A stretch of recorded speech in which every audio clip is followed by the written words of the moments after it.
Hi there, Nigel Saunders of KW Bonsai. Today we're going to be repotting my small leaf Schefflera bonsai. This is a clump style and it's trained to look like a giant banyan tree. It's only one day before our club show and I'd like to put this tree in the show. But the problem is I don't really have a pot for it. This planting is just in a doubled up nursery seed tray, just a flimsy plastic tray. And I usually put it in my wooden oak frames to kind of dress it up and make it look nice. However, all my frames are in use. I have my Avatar Grove is using one, my Larch Forest is using the other, and then my Cedar Planting with the Elephants is using my third one, so I don't have any left. But I do have a pot from my ficus. I have this pot, which is a nice Japanese pot, and it had my large ficus in it, and in the winter, a couple of years ago, the plant room got too cold in one corner and it killed off the whole top of the tree. So I'm in the process of regrowing the tree, which I'm hoping that someday I can make it better than it was. It'll take many years, but hopefully we'll get there someday. So I'm thinking there's no point having this tree, which is in training, in this lovely pot. So I'm thinking of putting my Schefflera in this pot and putting the tree, my ficus that's in training, in a nursery seed tray. So just basically switching pots. This pot is a nice size for the Schefflera at the moment. I can see it needing a bigger pot someday. I'm going to grow it out even wider. I've always said that repotting tropicals is best done kind of midsummer. It gives the tree half the summer to gain strength and vigor. Then you repot it, you root prune it, put it in its new pot, and it has the whole next half of summer to recover and regain its strength. So we're going to be repotting this right towards the end of summer. It's September, which isn't ideal, but with proper aftercare, the tree will do fine.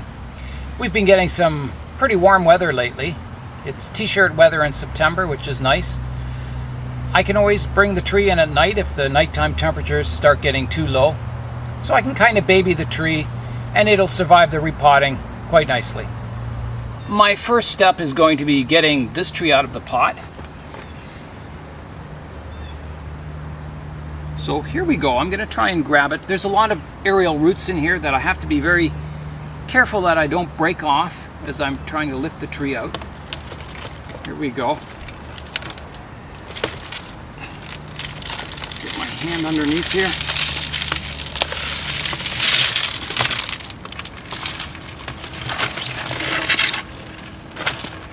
So there we go. The tree isn't totally root bound. It's you know, there's lots of loose soil still in here, so it didn't need to be repotted health-wise. But I don't like to leave them too late till you get such a dense root ball in here that it's almost impossible to comb the roots out. I like to repot it about this time, so this tree, this will be its third year in this pot. Well, here we go on the back side now. This used to be the front actually long ago, but I changed my mind. It started to look better from the other side, so we pruned a few of the trees out from the other side and turned it around and made a new front on this tree. Now the roots on a Schefflera are fairly delicate. You can't just go in there and, you know, rip through carelessly. You have to be fairly careful with them. They're fairly brittle. We're starting to get the backside all combed out and looking good. It'll be time to flip the tree over soon and start on the bottom. So let's do that now. So we'll tilt the tree up.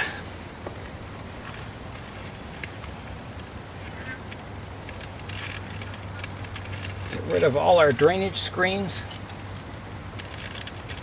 And start raking from the center and rake outwards towards the edges. Again, to preserve our radial root system. I did a little bit of cleanup work too on the bench, so we get rid of some of the old soil. I often get a question, do I reuse my old soil? No, I don't.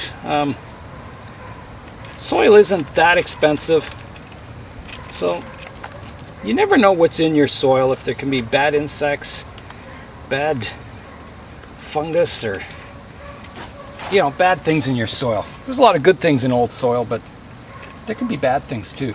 So I always change my soil. Okay, so the tree is getting pretty close to the point where I'm going to wash the roots, and then we'll see what's going on with them and do some root pruning. So I'll go wash the roots now.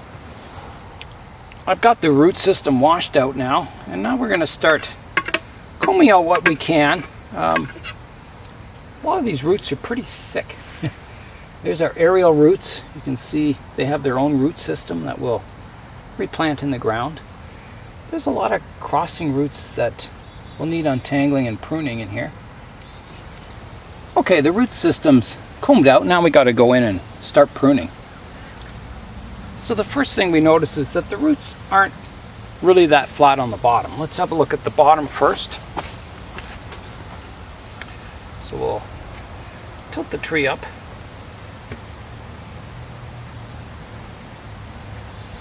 And we can see there's a really large root that's growing out the bottom that will need to be trimmed off.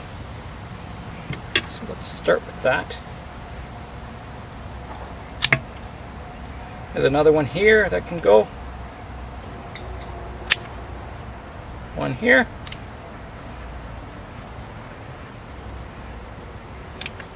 A few that are hanging down.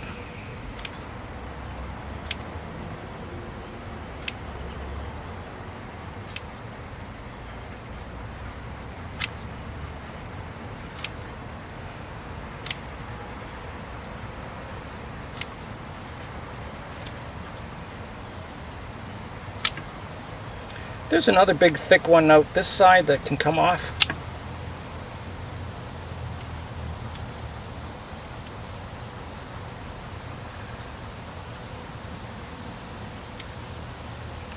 Okay, let's have a look. Clear that away and see how it sits now. Yeah, that's a lot flatter now. Next, we want to look at our root system. We've kind of removed all the obvious roots growing straight down underneath. So now we want to prune the top of the roots, or the surface roots. A root system like this on a banyan style tree is a little wilder than you would see on a maple tree. Roots kind of follow the moisture and are a little more random than a formal upright deciduous tree. So basically, we're going to prune off all our long roots. Like here's one here that's growing quite long. So by pruning it off, we'll get subdividing closer to the trunk. We'll do a horizontal cut here, like that. Same with this one. Actually, I'm going to take that one back even further here to there. Same here. Just take the end off. There's one in here we can probably remove totally. It's kind of going the wrong direction. Crossing roots like this, they're fine. You do get a lot of crossing roots on banyan trees in nature. So we don't want to take all the character of the root system away by making them all perfectly straight. It would look kind of too formal. So I'm just going through and pruning some of the longer straight roots back.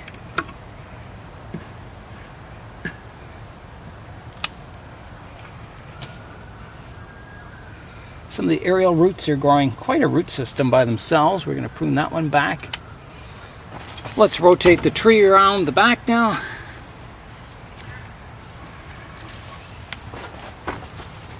We have a really long root here that's growing out. Kind of comes down around a trunk, so we just want to make sure it's in the soil and prune it off to about there. Make sure all our aerial roots have their own root system separated so we can hang them vertically. There's a root underneath here that I don't like that I'm going to prune off.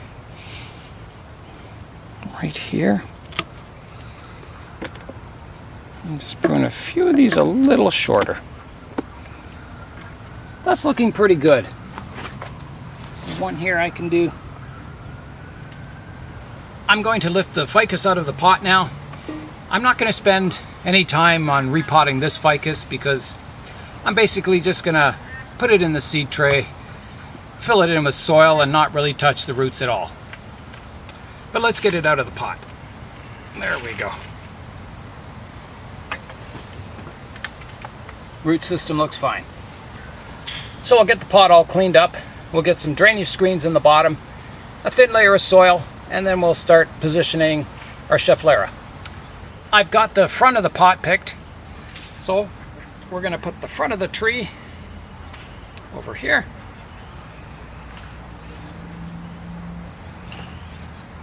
And roughly position it.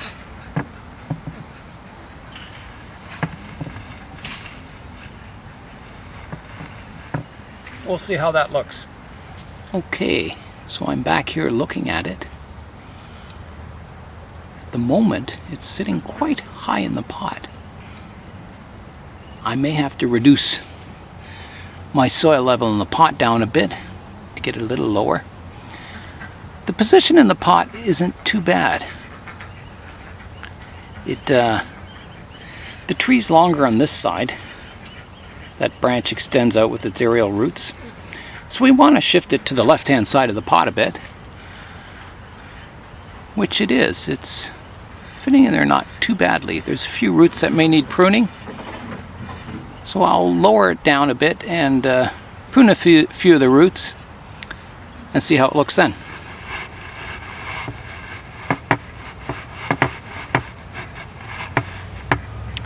So I've repositioned it a bit in the pot, and I'm pretty happy with that position.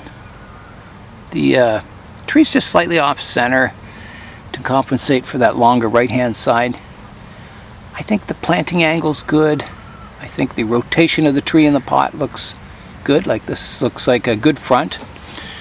I could rotate it just maybe a little more. Just make that center tree show up a bit more.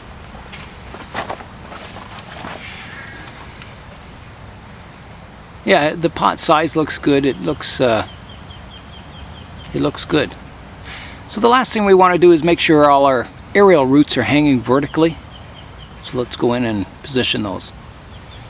So you can see at the end of each aerial root, they have their own root system.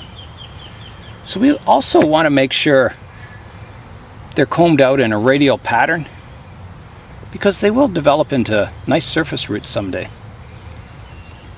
So I'm just making sure they're all hanging vertically. That one's not too bad. Let's get a bit of moss out of there. This one's good. Like that one. That one's about as good as it can get. That one could be a little better there. Yeah, that looks pretty good, I guess. Swing over to the other side. These roots are nice and vertical, and the back one there. Yeah, it looks good. We're ready to fill the pot in with soil now. So here we go. The soil mixture I'm using is what I call my greenhouse mix. It is 50% perlite and 50% turfus. And all materials are sifted to get rid of the fine particles. This mix has no organics in it. It's just a good free draining mix for use indoor plants like greenhouses, Scheffleras that don't like wet roots. So I'm going to work all this soil in between all the roots. Get roots, positioned down into the soil as best we can. If we can reposition roots to a better direction, we will. Because this tree's so low, I think I'm going to need a spoon to spoon the soil in, and it's just hard to pour anything in here. So here we go with the spoon. We'll just spoon the soil in around the roots. About the only way you can get it in here. Schefflera trees need a really good free draining soil mixture. They look like the kind of tree that would like lots and lots of water, like a rainforest tree, but they don't. The roots prefer to stay on the dry side. Too much water and the roots rot, and it'll kill the tree. Drainage is always a problem with these flat, shallow pots. So I would recommend tilting your pot up always on the bench, putting a block of wood under one end so it drains well. And you'll avoid a lot of problems with the roots. The roots want to stay moist but not wet. So we just want to make sure all the soil is worked in to all these roots. This soil too is, I kind of call it my seniors mix because I'm getting old too. Because it has a lot of perlite in it, half perlite and half turfus, it's pretty light soil mixture. So when you fill your pot up, it's not too heavy. I can lift the pot fairly easily, especially when it dries out. So it makes it nice. If you use things like granite chunks and haydite, your pots can get really heavy and hard to lift. It's heavy enough that it anchors the tree in the ground. So we want to fill the soil level just below the lip of the pot. We want to leave room for our moss to kind of come up to the lip of the pot or just slightly below. So I'm going to continue filling all the soil in and working it into the roots, and we'll come back when that's done. I've got the tree and the soil all settled into the pot, so now it's time to give it a good watering.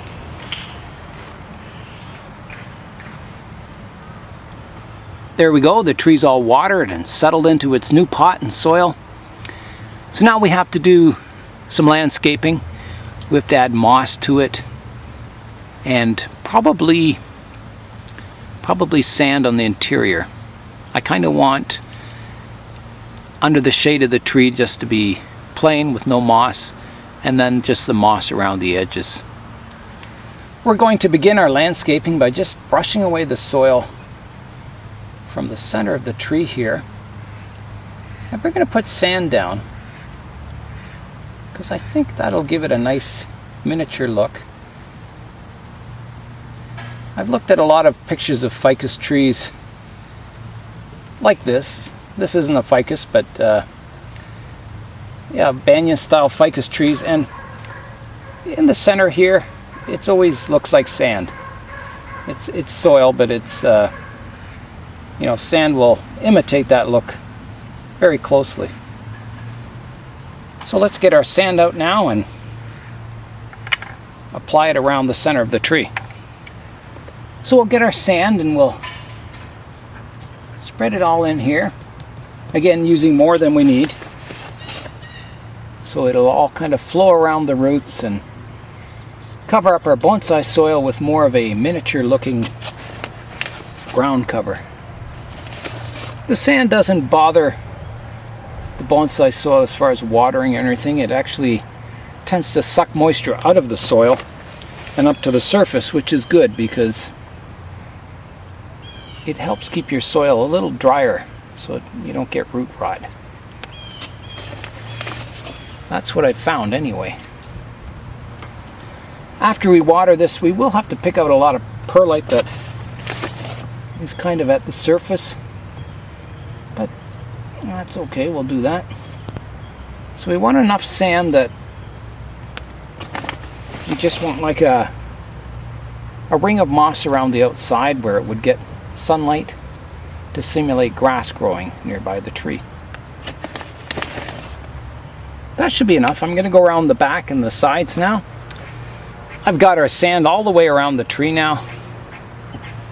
It's going to take a lot of fixing up once I've watered it, so we'll do that next. Is we'll give it a top water and get all the sand settled in around the roots, like the surface roots. Here we go with the water. I hope you can see it. It's a little dark in there under the canopy.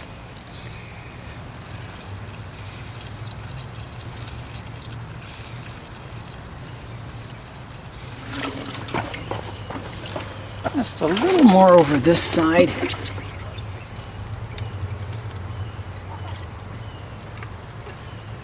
A bit more around the back here.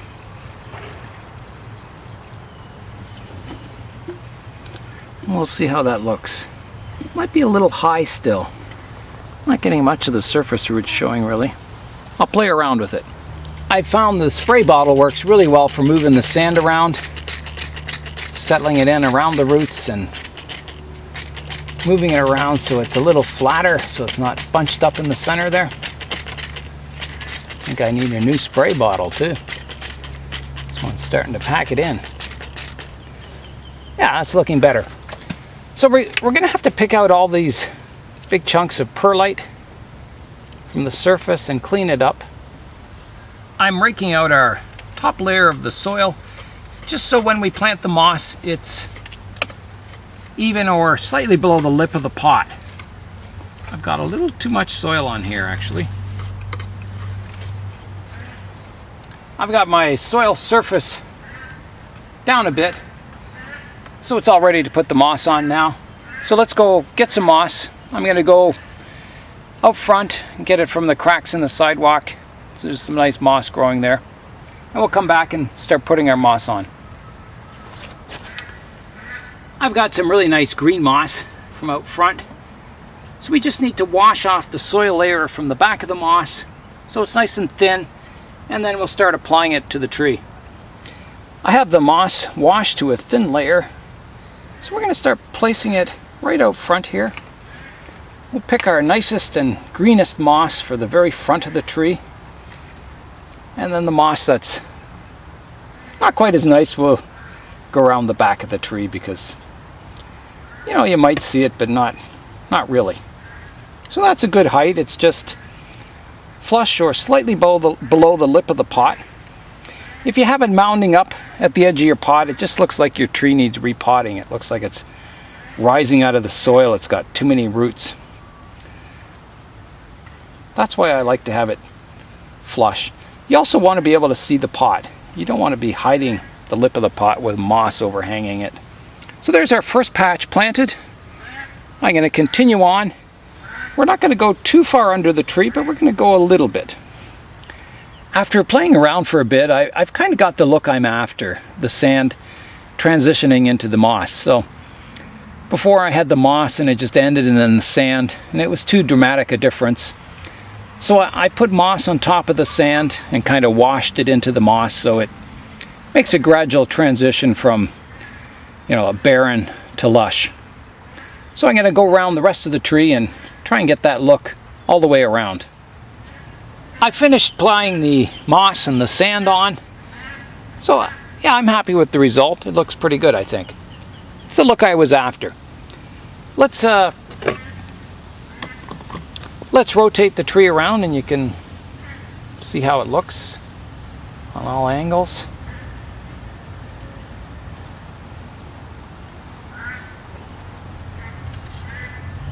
Coming around the back now.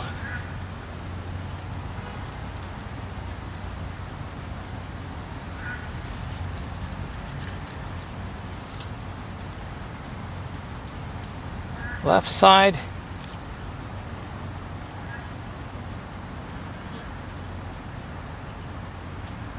And back to the front. So this tree, because it's just been repotted, we'll you know, baby it, take care of it, make sure it doesn't get too hot or too cold. We'll keep it in the sun. All these leaves will generate energy to grow new roots, so it won't hurt leaving it in full sun. We do have to watch that from now until the show, that the birds don't come in and start kicking all the moss off.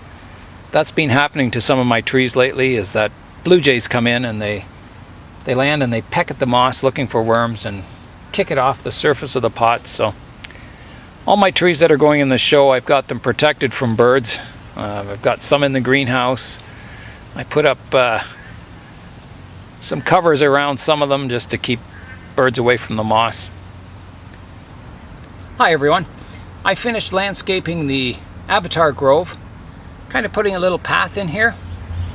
I've got kind of a sort of a stone pathway that you would climb down, and some rubble at the bottom that's fallen down from the cliff face.